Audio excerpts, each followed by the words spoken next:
Hello, greetings, family. It's Mr. Frederick right back at you with another good word. Hope everyone had a good weekend. I know I did. All right, guys, let's get it right in here. We're going to start with the quote of the day. Actually, let's rephrase it. Let's start with a biblical verse. The biblical verse of the day is John 4:4, which is, greater is me that is in he than he that is in the world. Amen. All right. Love that. And now we'll go into the quote of the day, which is going to be The Rock. We all know Dwayne Johnson. Let's do a quote from Dwayne Johnson. He always has some good ones for us, guys. Let's see here. And the one for today is, be humble, be hungry, and always be the hardest worker in the room. And with drive and a bit of talent, you can move mountains. All right, go ahead, The Rock. Okay, guys. So today, what I want to talk about is when a man opens his eyes, everything changes. Just like that, guys. If you ask, what do you mean? It's self-explanatory. When you open your eyes, everything changes for you. Okay. So, the first thing that changes is what's important to you. That changes. You know, your values, they definitely go all over the place. They were all over the place, and now they start to come together. So, when I say that, I mean, you might have been a hard worker. You might have been someone who place values on obtaining material things, taking care of business, paying the bills, which are a priority. Don't get me wrong. You have to take care of the bills. You have to take care of yourself. But what happens is you start to shift those priorities a bit. Okay, those values turn to self-care first. So when you open your eyes, you start to realize, okay, I need to take care of this. But if I don't take care of me, none of this matters. Nothing matters. If you don't take care of yourself, nothing matters. I don't care what you're doing. Doesn't matter. You got to take care of you. Okay, so that's one thing. Another thing that changes is you're prioritizing. You know, you're going to start to realize that it's the inside. It's your faith. It's what you believe. It's the things that strengthen you to take care of your business that you start to prioritize over other people and other things in general. So self-care, you know, you give yourself more time. You start to take baths. You start to not rush as much. You start to really just smell the roses. Slow down a bit. Life slows down when you open your eyes because you start to realize what is really important to you. Okay, guys, and another thing that changes is you get an open mind. You know, when you open your eyes, your mind opens. So once you get that open mind, a lot of things that you feared in the past, a lot of things that you did not want to partake in, or you might have been told, oh, I shouldn't do that, and your conditioning, you will go against that. You'll find yourself starting to do those things. You'll find yourself starting to really be more bold as a lion. They say that in the Bible. You should be bold as a lion. That's what you start to embody when you start to open your eyes, because all of your beliefs are now being practiced. You're a living embodiment of what you believe in. So that's very important. You explore challenges. Old fears no longer are important anymore. You're not scared of those things any longer because you realize that those fears weren't even yours. Those were conditioned upon you. They were placed in you. And so you kind of was carrying someone else's burdens, carrying someone else's fears. And that's not good. You got to get... I used to like the old Erykah Badu song, Bag Lady. Would you say, Bag Lady? I mean, really, it made so much sense. It's a great metaphor, but you can't carry all of that and reach your highest self. It's too heavy. So you got to let a lot of stuff go that really wasn't never yours to begin with. What else here? Closed doors. You start to close a lot of doors when you open your eyes. When you open your eyes, a lot of doors, boom, no longer. You're not allowing certain people in your life. If they haven't shown an appreciation and value of you, you're not worried about what society says about these holidays and all these, this is important. All of that stuff is made up to make money, okay, for people that can care nothing about you. They don't care about family. They don't care about tradition. Most of these holidays were made up to put money in line people's pockets, okay, that we have nothing in common with. So yeah, you start to lose, that stuff starts to lose its stranglehold on you, okay? So you're more in tune with what's important to you, not what someone told you should be important. All right, so a lot of doors become closed. You become more selective about who you let in your life. Because family, when your eyes get open, you start to realize that no one did anything to you that you did not allow, as an adult, okay? As you are grown and you have control over your life, you can't blame someone else for just about anything because you have to take accountability. Who let them in? Who let them close to you? You did. Okay, so yeah, they might have been shady, shysty, they might have been wrong, rightfully so. But you gave them the driver, you put the keys in their hand to drive your car. You open your door up for these demons to come into your life. These people that had these demons in them. Okay, so you start to become more selective about who you let around you. You're just not letting anyone around you. It's not going to be nothing that they have that you have to have, okay? Change my glass here. There's nothing that they have that you have to have. You don't need anything. Listen, anything outside of you, you don't need it. Okay, what you need is for you to generate whatever that is on the outside that you seek. You need to find that within yourself. Because whenever you look to the outside for that from somebody, that's giving them the keys. You gave them the keys when you start looking outside for everything that you already have inside. Okay, so taking accountability is very important. That's a very important thing that happens when you start to open your eyes. That, hey, what did I do? What did I do to allow this person around me? What did I do? Why did I take that job? Why? Okay, yeah, I needed money. I need to take care of my priorities. But if I know that wasn't good for me, if I know I'm not inclined to be successful at that, if I know it's not going to last, why take that? Have some faith and take some things and challenges and opportunities that are more in line with you. You see, the money will come as long as you stay true to who you are. When you are aligned with who you are, you won't have to worry about money. Because whatever it is that you step into, you're in your arena. It's like Michael Jordan going to play baseball. When he went to go play baseball, he was not in his arena. One of the greatest athletes, if not the greatest athlete in the world. But you put him in a sport that was not his focus, not his primary sport, and he's just another guy. Not even a good player at that, So understand that when you open your eyes, you start to pay more attention to you.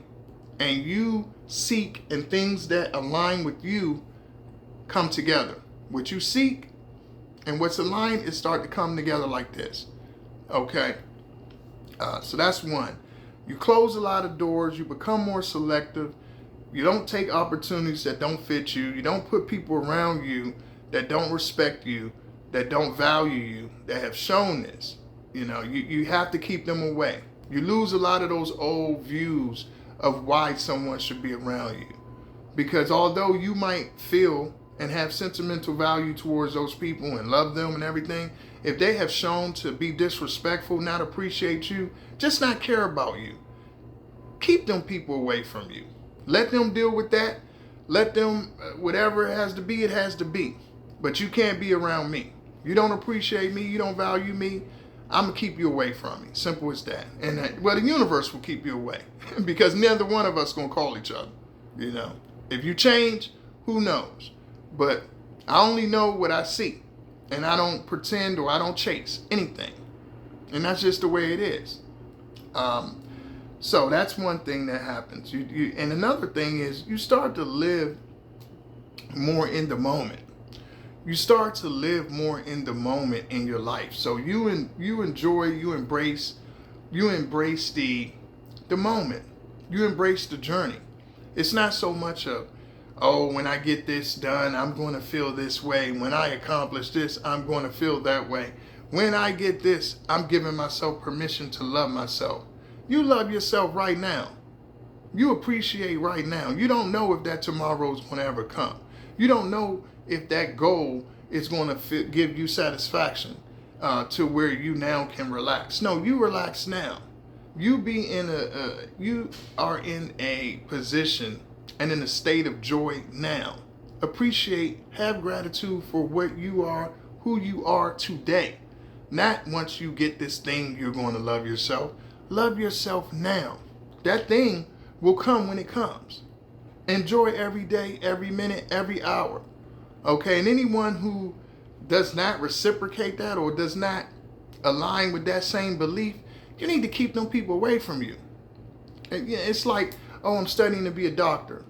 Oh, well, you are dating someone who is, they respect that profession, and once you become a doctor, they're going to respect. Please, stay away from me while I'm in my residency. Stay away from me while I'm planning to go to school, to med school. Stay away from me.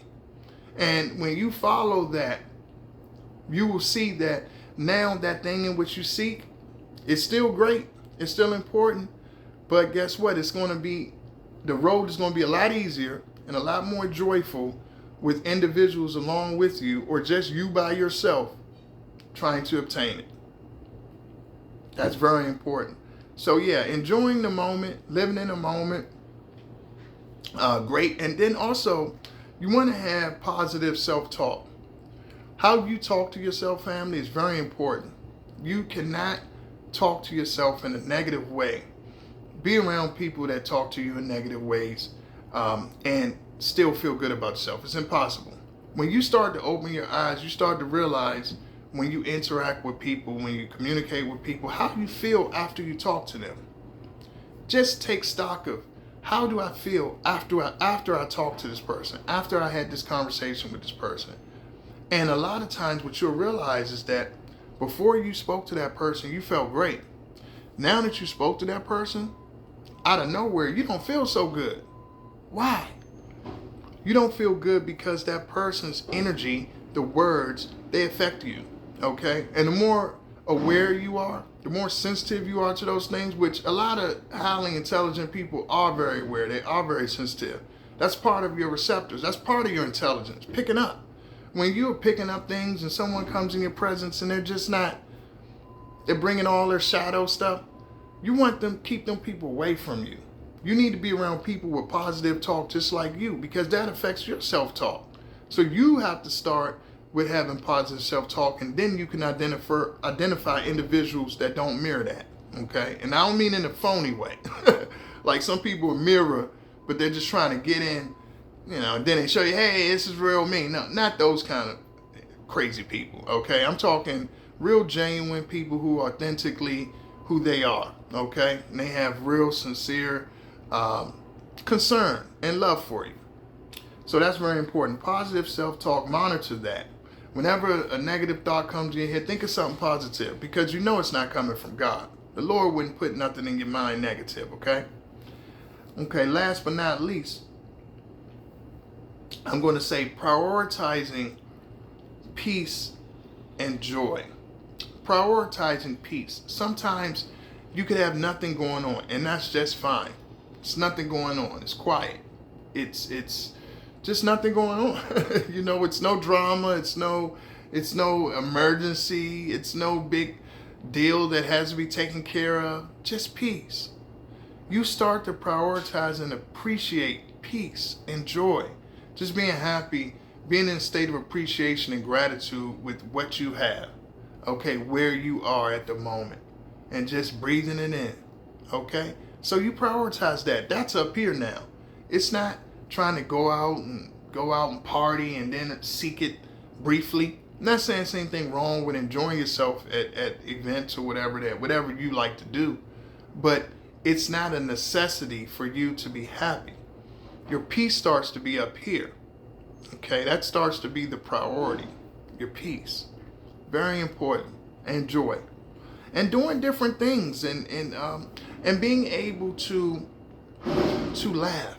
Just laugh, you know. You'll find that naturally when you do all of these things, when your eyes start to open and everything starts to change around you, you will find that your laugh is very different. It's like you laughed before, but now that you start to take all of these steps here, or these things start to naturally become a part of who you are because your eyes are open, not closed, not asleep anymore, seeing things for what they are, appreciating life.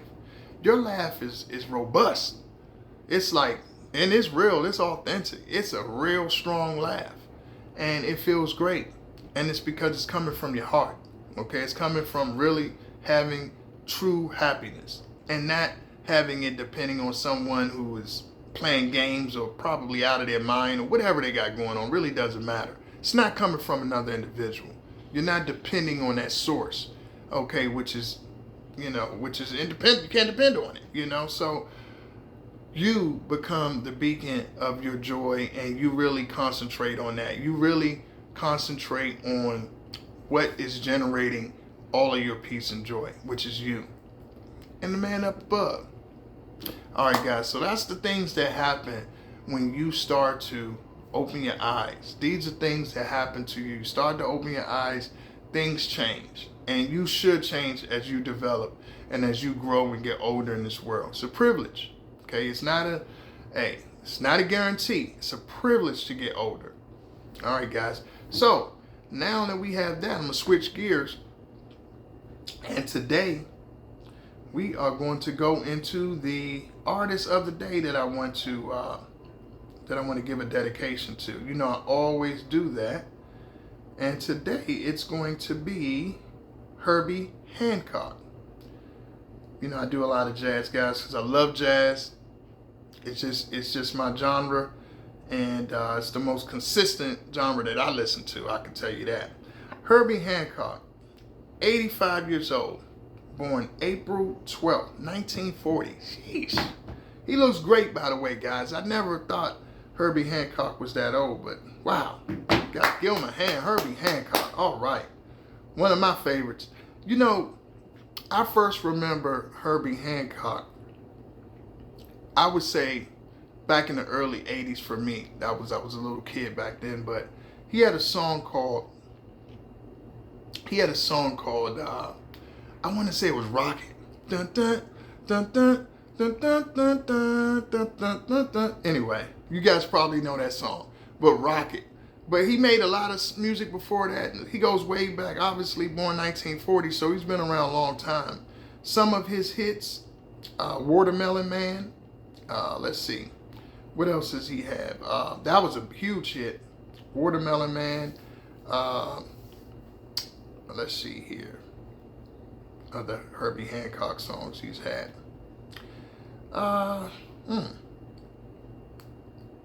Let's see, what else should we have on Herbie Hancock? I don't have his songs coming up here. Hold on, guys. He has such a large discography. I guess that's why. So yeah, Chameleon, that's a good one. Cantaloupe Island. Oh, this is 1964. That tells you how long he's been around. Cantaloupe Island, Grenada. I Thought It Was You. Dolphin Dance. Stars in Your Eyes. I love that song. That's one of my favorites. I think that's I'm trying to remember who's the singer on that. It might be Glenn Jones. It might be Glenn Jones on that. Let me see. Because oh, that was actually Herbie Hancock, I believe, singing on that one. Because he did a lot of jazz mixed with No, Fire. Fire was, I think Glenn Jones was on that one. So, yeah, Stars in Your Eyes. Oh, my goodness. I mean, just look at all of these hits. Woo! No idea. If you guys don't know all of Herbie Hancock's hits, I Thought It Was You, like I said, Monaco, Butterfly, Sister Cheryl. Some of these I've heard, some of them I haven't. I'm going to check them out myself. Speak Like a Child. Herbie Hancock. Check him out. You have to. The guy is amazing. So, Mr. Herbie Hancock, we give another hand to him. Check him out if you haven't, guys. See you next time again. Love what you do and do what you love. All right, guys, take care.